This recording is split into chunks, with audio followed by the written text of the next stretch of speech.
সম্মানিত উপস্থিতি, আসসালামু আলাইকুম। আমি পুষ্টিবিদ মোহাম্মদ রাশেদ রানা বলছি।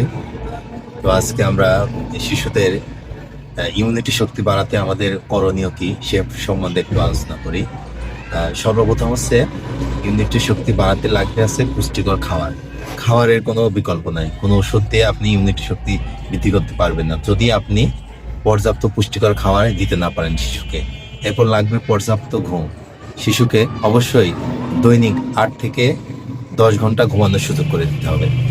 3 নম্বর হচ্ছে, সরকারি যে টিকাগুলো আছে এগুলো অবশ্যই সময় মতো দিতে হবে এবং শিশুকে খেলাধুলার সুযোগ দিতে হবে। শিশুকে পরিষ্কার পরিচ্ছন্ন রাখতে হবে এবং মানসিক ভাবেও তাকে প্রিপেয়ার করতে হবে। অর্থাৎ তাকে বকাঝকা করা যাবে না, কারণ বকাঝকা করলে তার মেন্টাল হেলথে ইফেক্ট করবে, সেক্ষেত্রে বাচ্চার গ্রোথও কমে যাবে। ধন্যবাদ।